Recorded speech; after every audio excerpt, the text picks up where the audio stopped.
Hello friends, आपका स्वागत है हमारे यूट्यूब चैनल ज्ञान प्रतिभा में। आज का जो हमारा वीडियो है वो यूपी बोर्ड के छात्रों कक्षा 11 में हिंदी में काव्यखंड में संकलित सूरदास जी द्वारा रचित वात्सल पद से है। तो आइए देखते हैं कि इस वात्सल में उन्होंने क्या कहा है।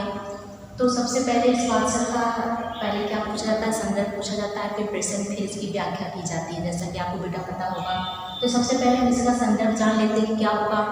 तो आप संदर्भ में लिख सकते हैं कि प्रस्तुत पदार्थ हमारी पाठ्य पुस्तक हिंदी काव्यखंड में सूरदास जी द्वारा रचित सूरसागर ग्रंथ से वात्सल नामक शीर्षक से उद्धृत है। क्या है, हमारी जो पाठ्य पुस्तक है वो हिंदी में काव्यखंड में सूरदास जी द्वारा रचित सूरसागर ग्रंथ में वात्सल जो नामक शीर्षक से उद्धृत है।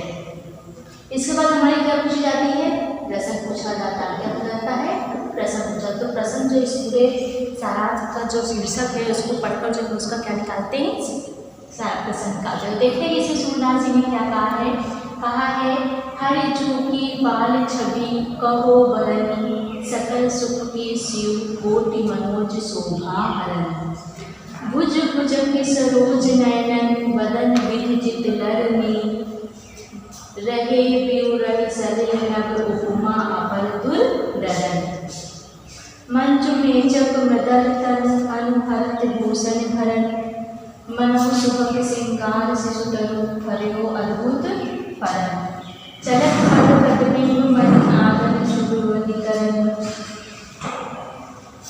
जलज संपुट सुभग छवि भर लेख उर्जन धरन पुण्य फल अनुभवति सुतत विलोकिके नंद भरन सुर प्रभु की उर बसी तिलकन ललित नर खरन।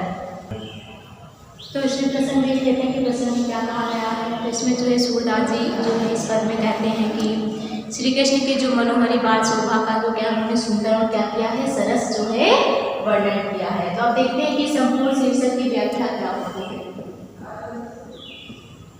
तो संपूर्ण शीर्षक की व्याख्या देखते हैं कि इसमें सूरदास जी ने क्या कहा है। तो कहते हैं हरि जो की बाल छवि कहो बरन, अर्थात जो सूरदास जी कहते हैं कि मैं कृष्ण की बाल शोभा का वर्णन करता हूँ। क्या कहता हूँ, बाल शोभा का वर्णन करता हूँ।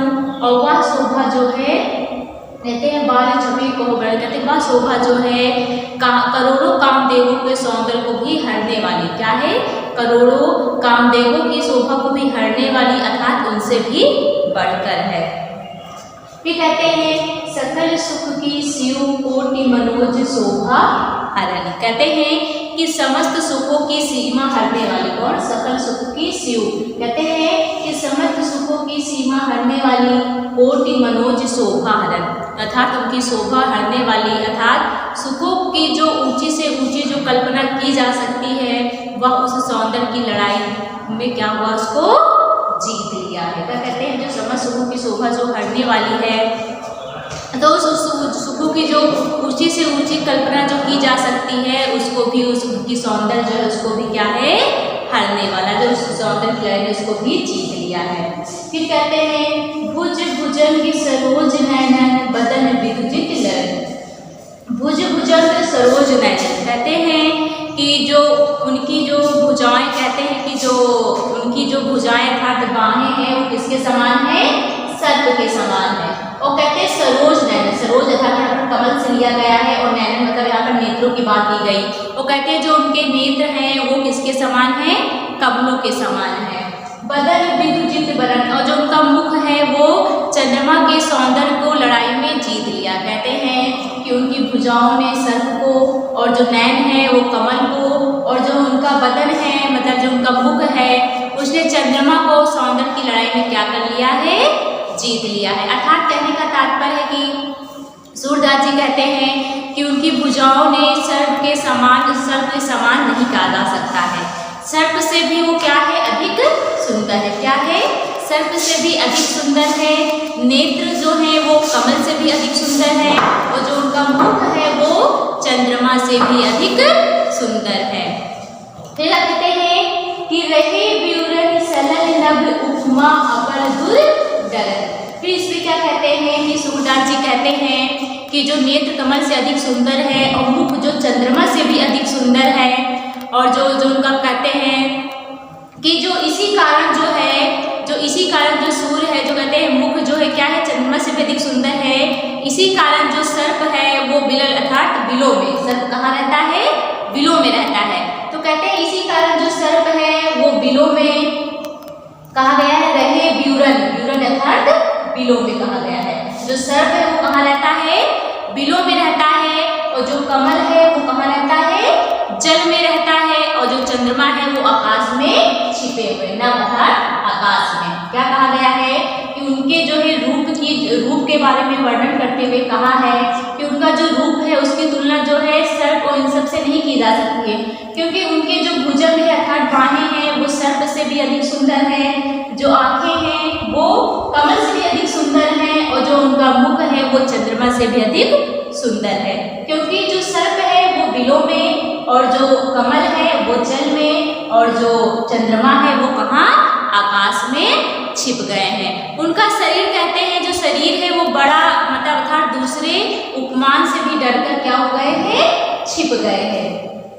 फिर कहते हैं मंजु मेचक मृदल तनु अनुहरत भूषण भरन। क्या कहते हैं कि मंजु मेचक मृदल तनु अनुहरत भूषण हरण।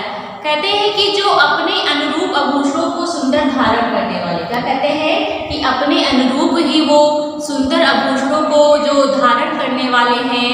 कहते हैं कि उन्हें देखकर ऐसा लग रहा है कि उनका जो अनुरूप है, जो आभूषण है वो कोई श्रृंगार रूपी वृक्ष के समान हो। किसके समान है, एक श्रृंगार रूपी किसी वृक्ष का एक श्रृंगार कर दिया गया है, उसे सजा दिया गया है। तो कहते हैं उस वृक्ष के समान है। जो सुंदर शरीर पर आभूषण ऐसे धारण किए हुए प्रतीत हो रहा है जैसे उस पौधे पर क्या लग गए हो, अद्भुत फल लग गए हैं। क्या कहा गया है, जैसे मनन सुभग श्रृंगार शिशु तरु हरियो अद्भुत फलन। कहते हैं कि उस जो वृक्ष है जिसने श्रृंगार कर लिया है तो वृक्ष ऐसा प्रतीत हो रहा है कि मानो उसका श्रृंगार कर दिया गया हो और उसमें जो है अद्भुत जो है वो फल लगने वाले हैं, ऐसा प्रतीत हो रहा है।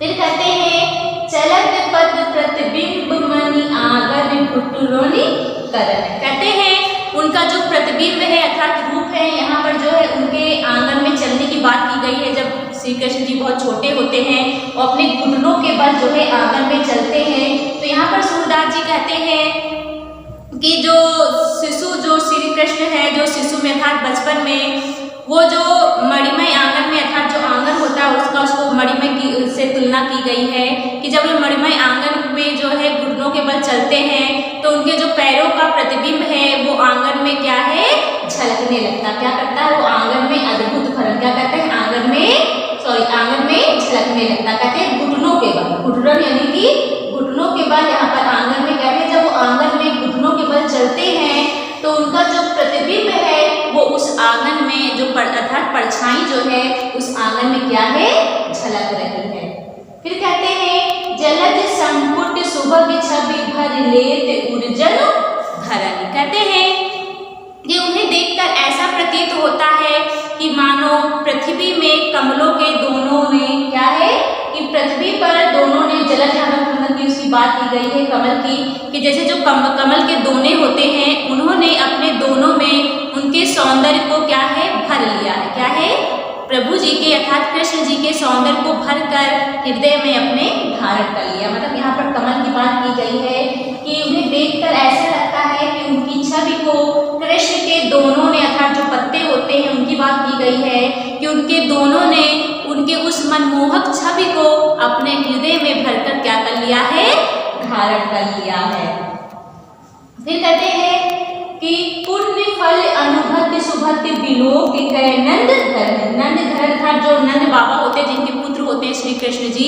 तो कहते हैं कि जो नंद पत्नी अर्थात यशोदा माता की बात की गई है, तो कहते हैं जो नंद पत्नी यशोदा होती हैं वो अपने पुत्र अर्थात श्री कृष्ण जी को देखकर यह अनुभव करती हैं कि उनके जो अनंत पुण्यों के फल स्वरूप ही उनको ऐसा बालक मिला है। पुण्य फल अनुभव कहते हैं कि वो क्या कहते हैं, विलोक अर्थात देखकर। कहते हैं कि नंद जी की जो पत्नी होती हैं वो श्री कृष्ण जी को देखकर ऐसा अनुभव करती हैं कि ये उनके पुण्य कर्मों का फल है जो उन्हें इस प्रकार का बालक प्राप्त हुआ है। फिर क्या कहते हैं, सूर्य प्रभु की उर्वशी तिलकन ललत लड़खड़। सूर प्रभु अर्थात सूरदास जी कहते हैं कि मेरे हृदय में, क्या कहते हैं कि मेरे हृदय में तो प्रभु की जो मोचक किलकारियां हैं, क्या कहते हैं, जो किलकारियां हैं वो उनका लड़खड़ाना चलना बस गया। क्या कहते हैं, लड़खड़ाना, लड़खड़ाना। किलकारी मतलब जो छोटे बच्चे होते हैं वो हंसते हैं, किलकारियां लेते हैं, तो उसका तात्पर्य क्या है यहाँ पर, किलकारियों से कहते हैं। तो सूरदास जी कहते हैं कि प्रभु जी का जो आंगन में चलकर लड़खड़ाना, गिर पड़ना और उनकी जो किलकारियां हैं वो मेरे हृदय में क्या हो गया है, बस गया है। तो ये तो इसकी व्याख्या हो गई। इसमें इसके अलावा क्या पूछा जाता है, काव्य सौंदर्य पूछा जाता है। क्या पूछा जाता है, काव्य सौंदर्य पूछा जाता है। तो इसमें भाषा क्या रहेगी, जो सूरदास जी हैं उन्होंने इसमें ब्रज भाषा का प्रयोग किया। किसका प्रयोग किया है, ब्रज भाषा का प्रयोग किया गया है। और उन्होंने जो रस का प्रयोग किया वो शांत रस का। अब शांत रस का प्रयोग क्यों किया है, क्योंकि इन्होंने इसमें भगवान की महिमा का वर्णन बहुत ही शांति से किया है, इसलिए इसमें क्या हो जाएगा, शांति रस हो जाएगा। उसके अलावा इसमें पद कौन सा है, ये पद है। वो जो अलंकार हमारा होगा वो सांग रूप हुआ, अनियोगी अलंकार होगा। तो आज के वीडियो में इतना ही, धन्यवाद। Subscribe now and press the bell icon. Never miss an update.